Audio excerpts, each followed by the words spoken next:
Hi friends, welcome to my channel. ఈ వీక్లో జరిగిన ఇష్యూస్ అన్నీ నాగ్ సార్ సాటర్డే సండే ఎపిసోడ్లో డిస్కస్ చేసి కొన్ని ఇన్పుట్స్ కూడా ఇచ్చారు. సాటర్డే హరీష్తో కొన్ని ఇష్యూస్ గురించి డిస్కస్ చేశారు కదా. సాటర్డే ఎపిసోడ్ అయిన తర్వాత ఆయన ఎవరితో మాట్లాడలేదు, ఫుడ్ కూడా తినలేదంట. అది చూసి బిగ్ బాస్ ఆయన్ని కన్ఫెషన్ రూమ్కి పిలిచారంట. సండే ఎపిసోడ్లో కూడా ఆయన డల్గా ఉన్నాడు, ఎవరితో ఎక్కువ మాట్లాడలేదు.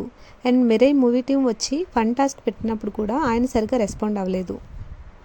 సంజన క్యాప్టెన్ అయిన తర్వాత ఓనర్స్ ఎవరు సంజన మాట వినట్లేదని సంజన నాగ్ సార్ని అడుగుతుంది, ఎవరు సుపీరియర్స్, క్యాప్టెన్ ఆర్ మానిటర్స్ అని.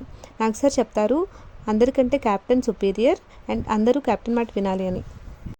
టెనెంట్స్లో ఒకరు ఓనర్ అవ్వడానికి ఒక టాస్క్ జరుగుతుంది. ఆ టాస్క్లో భరణి రీతుని ఇట్లా పట్టుకుని పడేస్తాడు. కానీ రీతు దాన్ని చాలా స్పోర్టివ్గా తీసుకుంటుంది, గేమ్ కదా అని చెప్పి. ఈ టాస్క్ కంప్లీట్ అయిన తర్వాత అందరూ కలిసి భరణిని ఓనర్గా సెలెక్ట్ చేస్తారు. భరణి అసిస్టెంట్గా తనుజని సెలెక్ట్ చేస్తాడు. తర్వాత ఎలిమినేషన్ ప్రాసెస్ స్టార్ట్ అవుతుంది. మనందరికీ తెలిసినట్లే సృష్టి ఎలిమినేట్ అవుతుంది.